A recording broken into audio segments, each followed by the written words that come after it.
Assalamualaikum warahmatullahi wabarakatuh. Salam sejahtera untuk kita semua. Salam Om Swastiastu, Namo Buddhaya, salam kebajikan. Yang terhormat Ibu Dr. Cucun Sunaingsi SPD MPD selaku dosen pengampu pada mata kuliah Pengelolaan Pendidikan, dan tak lupa juga rekan-rekan semua yang saya banggakan. Dalam video ini, saya dan teman-teman dari kelompok 5 akan memaparkan materi mengenai pemasaran pendidikan dan kewirausahaan dalam pendidikan. Sebelum menuju pematerian, izinkan kami dari kelompok 5 memperkenalkan diri terlebih dahulu. Yang pertama, ada saya sendiri, Bagas Adi Nugroho dengan NIM 2209683, dan rekan saya Najwa Ailia Purwaningrum dengan NIM 2210306, lalu Nur Cahyani Puspitasari dengan NIM 2209870.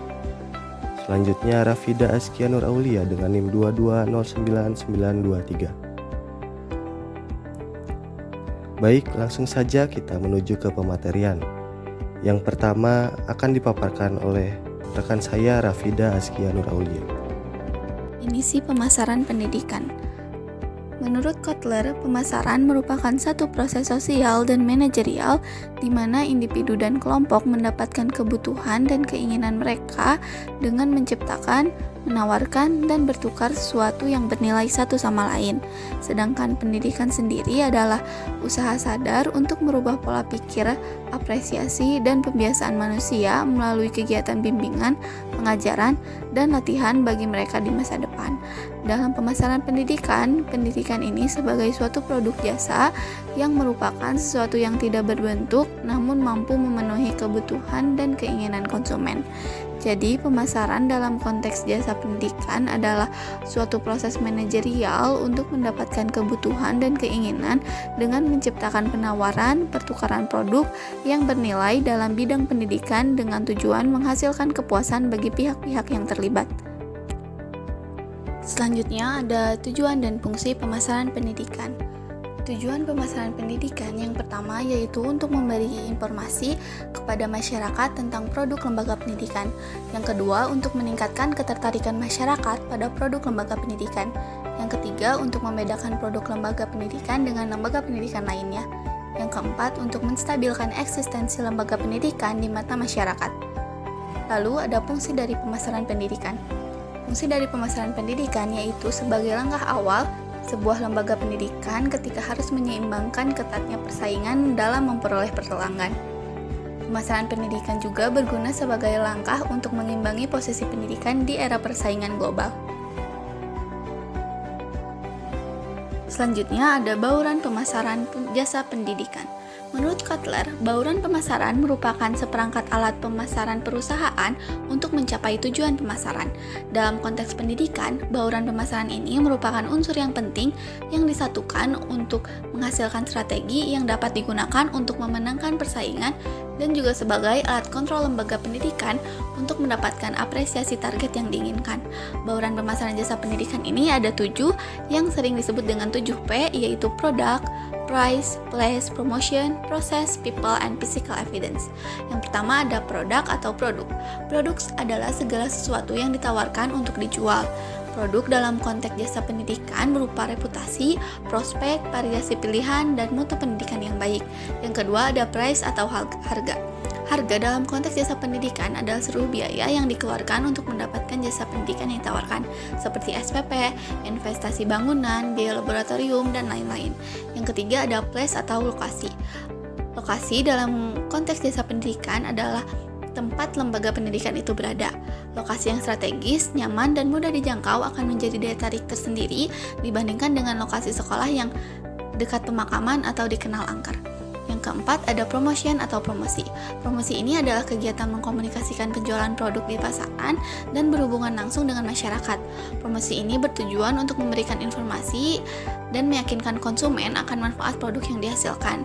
Kegiatan promosi ini bisa dilakukan dengan cara iklan melalui media TV, radio, surat kabar, brosur, ataupun media sosial. Yang kelima ada proses. Proses adalah segala kegiatan yang mendukung terselenggaranya kegiatan belajar mengajar guna terbentuknya produk atau lulusan yang diinginkan. Yang keenam ada people atau sumber daya manusia. Sumber daya manusia di sini merupakan orang-orang yang terlibat dalam proses penyampaian jasa pendidikan seperti kepala sekolah beserta wakilnya, tata usaha, guru dan karyawan laboran atau pustakawan. Yang terakhir ada physical evidence atau bukti fisik. Bukti fisik ini adalah suatu lingkungan di mana jasa pendidikan disampaikan kepada konsumen dan merupakan tempat di mana perusahaan dapat berinteraksi dengan konsumen dan di dalamnya terdapat komponen-komponen berwujud nyata yang akan memfasilitasi kinerja atau proses komunikasi dari suatu jasa. Dengan demikian dapat dipahami bahwa bukti fisik ini merupakan sarana prasarana pendidikan seperti ruang belajar, tempat olahraga, tempat ibadah, perpustakaan, laboratorium, dan lain-lain. Selanjutnya akan dipaparkan oleh Nur Cahyani Puspitasari. Strategi komunikasi dan inovasi pemasaran pendidikan. Strategi biasanya berhubungan dengan rencana yang akan digunakan dalam memasarkan sekolah agar lebih efektif dan efisien. Perencanaan strategi sangatlah penting untuk menciptakan produk yang dapat memenuhi permintaan konsumen dan mendapatkan keunggulan kompetitif dari pesaing lain dengan mendukung secara optimal segala sumber daya yang ada. Ada dua konsep strategi pemasaran jasa pendidikan. Yang pertama, distinctive competence, merupakan tindakan yang diambil suatu perusahaan agar dapat melakukan kegiatan yang lebih baik dari kompetitor lain. Kedua, competitive advantage, merupakan kegiatan yang dikembangkan oleh suatu perusahaan untuk mengungguli kompetitor lain. Strategi ini dapat direalisasikan dengan memacu pada diferensiasi atau memberikan penawaran yang berbeda dengan kompetitor lain, low cost atau mengefisienkan biaya agar produk yang dihasilkan dapat dipasarkan lebih murah, dan fokus pada target yang akan digarap serta dikembangkan dengan karakteristik khusus. Komunikasi pemasaran merupakan sarana yang secara langsung maupun tidak langsung menginformasikan, mempromosikan, dan mempengaruhi konsumen tentang produk yang ditawarkan perusahaan. Dalam mengomunikasikan pemasaran jasa pendidikan, harus diperhatikan hal-hal sebagai berikut. Yang pertama, kebutuhan dan keinginan konsumen merupakan tujuan dari bisnis. Kedua, mengembangkan pendekatan organisasi yang diambil lembaga pendidikan untuk memuaskan kebutuhan dan keinginan konsumen, serta mencapai tujuan dengan memberikan kepuasan kepada konsumen. Dalam pemasaran produk, produsen perlu memperhatikan produk yang dihasilkan sesuai dengan tujuan dan memenuhi kebutuhan pasar. Fungsi produk harus bersifat lifetime, dan produk harus memudahkan konsumen dalam pemeliharaannya. Masalah-masalah dalam pemasaran pendidikan. Dalam pengimplementasian pemasaran jasa pendidikan tidak selalu berjalan dengan lancar. Terkadang pasti akan ada berbagai hambatan dalam mencapai keberhasilan strategi yang telah direncanakan. Berbagai masalah dalam pemasaran pendidikan dapat terjadi, seperti ketika meningkatkan loyalitas pelanggan, dapat terjadi masalah yang dipengaruhi oleh faktor internal, berupa kurangnya kesiapan pendidik pada proses pembelajaran, kemudian kurangnya binaan dan perhatian terhadap sekolah, dan banyaknya sekolah dasar yang mempunyai keunggulan tersendiri serta mutu yang baik menjadikan saingan pasar. Selanjutnya akan dipaparkan oleh saya sendiri, Bagas Adi Nugroho. Konsep dasar kewirausahaan dalam pendidikan. Kewirausahaan adalah sebuah proses sistematis untuk menerjemahkan ide atau gagasan yang inovatif, kreatif, produktif, dan berdaya respon tinggi ke dalam bentuk kebijakan, aturan-aturan, serta metode untuk mencapai tujuan yang diharapkan secara sempurna. Kewirausahaan dalam pendidikan secara sederhana bisa dipermudah pengertiannya, yaitu sebuah proses yang sistematis dalam menerjemahkan ide kreatif dan inovatif ke dalam proses pendidikan secara berkelanjutan, bersifat produktif, dan mampu merespons setiap perubahan yang terjadi. Kewirausahaan di dalam pendidikan bukanlah semata-mata berhubungan dengan uang. Kata kunci yang harus diperhatikan di dalam kewirausahaan pendidikan adalah sistematis, kreatif, inovatif, produktif, dan responsif menuju tercapainya tujuan pendidikan. Kata kunci tersebut adalah modal utama berwirausaha, baik komersil maupun non-komersil, baik profit maupun non-profit. Sistematis dapat dipahami sebagai proses tersistem, memiliki perangkat organisasi yang jelas, ada kepemimpinan dengan visi dan misi yang terang di dalamnya. Kreatif adalah tentang upaya mengadakan sesuatu yang baru. Inovatif adalah upaya membarukan sesuatu dengan cara kreatif. Produktif ialah terus-menerus bekerja dan menghasilkan hal-hal yang kreatif dan inovatif. Sedangkan yang dimaksud dengan responsif adalah kemampuan untuk selalu adaptif terhadap tuntutan perubahan zaman. Selanjutnya, jenis kewirausahaan dalam pendidikan. Yang pertama, kewirausahaan terintegrasi dalam seluruh mata pelajaran. Kewirausahaan terintegrasi di dalam proses pembelajaran adalah penginternalisasian nilai-nilai kewirausahaan ke dalam pembelajaran, sehingga hasilnya diperoleh kesadaran akan pentingnya nilai-nilai, terbentuknya karakter wirausaha, dan pembiasaan nilai-nilai kewirausahaan ke dalam tingkah laku peserta didik sehari-hari melalui proses pembelajaran baik yang berlangsung di dalam maupun di luar kelas pada semua mata pelajaran. Pada dasarnya, kegiatan pembelajaran selain untuk menjadikan peserta didik menguasai kompetensi yang ditargetkan, juga dirancang dan dilakukan untuk menjadikan peserta didik mengenal, menyadari, dan menginternalisasi nilai-nilai kewirausahaan dan menjadikannya perilaku. Langkah ini dilakukan dengan cara mengintegrasikan nilai-nilai kewirausahaan ke dalam pembelajaran di seluruh mata pelajaran yang ada di sekolah. Langkah pengintegrasian ini bisa dilakukan pada saat penyampaian materi melalui metode pembelajaran maupun melalui sistem penilaian. Yang kedua, kewirausahaan yang terpadu dalam kegiatan ekstrakurikuler.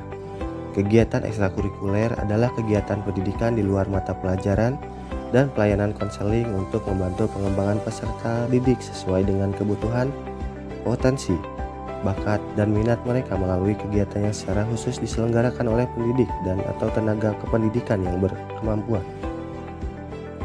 Visi kegiatan ekstrakurikuler adalah berkembangnya potensi, bakat, dan minat secara optimal, serta tumbuhnya kemandirian dan kebahagiaan peserta didik yang berguna untuk diri sendiri, keluarga, dan masyarakat. Yang ketiga, kewirausahaan melalui pengembangan diri. Pengembangan diri merupakan kegiatan pendidikan di luar mata pelajaran sebagai bagian integral dari kurikulum sekolah atau madrasah. Kegiatan pengembangan diri merupakan upaya pembentukan karakter, termasuk karakter wirausaha dan kepribadian peserta didik yang dilakukan melalui kegiatan pelayanan konseling berkenaan dengan masalah pribadi dan kehidupan sosial, kegiatan belajar, dan pengembangan karir, serta kegiatan ekstrakurikuler. Pengembangan diri secara khusus bertujuan menunjang pendidikan peserta didik dalam mengembangkan bakat, minat, kreativitas, kompetensi, dan kebiasaan dalam kehidupan, kemampuan kehidupan keagamaan, kemampuan sosial, kemampuan belajar, wawasan dan perencanaan karir, kemampuan pemecahan masalah, dan kemandirian. Pengembangan diri meliputi kegiatan terprogram dan tidak terprogram. Kegiatan terprogram direncanakan secara khusus dan diikuti oleh peserta didik sesuai dengan kebutuhan dan kondisi pribadinya. Kegiatan tidak terprogram dilaksanakan secara langsung oleh pendidik dan tenaga kependidikan di sekolah yang diikuti oleh semua peserta didik. Dalam program pengembangan diri, perencanaan dan pelaksanaan pendidikan kewirausahaan dapat dilakukan melalui pengintegrasian ke dalam kegiatan sehari-hari sekolah, misalnya kegiatan bazar, karya peserta didik, dan juga lain-lain. Yang keempat, kewirausahaan melalui kultur sekolah. Kultur sekolah adalah suasana kehidupan sekolah di mana peserta didik berinteraksi dengan sesamanya, guru dengan guru, konselor dengan sesamanya, pegawai administrasi dengan sesamanya, dan antar anggota kelompok masyarakat sekolah. Pengembangan nilai-nilai dalam pendidikan kewirausahaan dalam budaya sekolah mencakup kegiatan-kegiatan yang dilakukan kepala sekolah, guru, konselor, tenaga administrasi ketika berkomunikasi dengan peserta didik dan menggunakan fasilitas sekolah seperti kejujuran, tanggung jawab, disiplin, komitmen, dan budaya berwirausaha di lingkungan sekolah. Dan yang terakhir, yaitu yang kelima, wirausahaan melalui muatan lokal. Mata pelajaran ini memberikan peluang kepada peserta didik untuk mengembangkan kemampuannya yang dianggap perlu oleh daerah yang bersangkutan. Oleh karena itu, mata pelajaran muatan lokal harus memuat karakteristik budaya lokal, keterampilan, nilai-nilai luhur budaya setempat, dan mengangkat permasalahan sosial dan lingkungan yang pada akhirnya mampu membekali peserta didik dengan keterampilan dasar sebagai bekal dalam kehidupan sehingga dapat menciptakan lapangan pekerjaan. Contoh, anak yang berada di lingkungan sekitar pantai harus bisa menangkap potensi lokal sebagai peluang untuk mengelola menjadi produk yang memiliki nilai tambah, yang kemudian diharapkan anak mampu menjual dalam rangka untuk memperoleh pendapatan.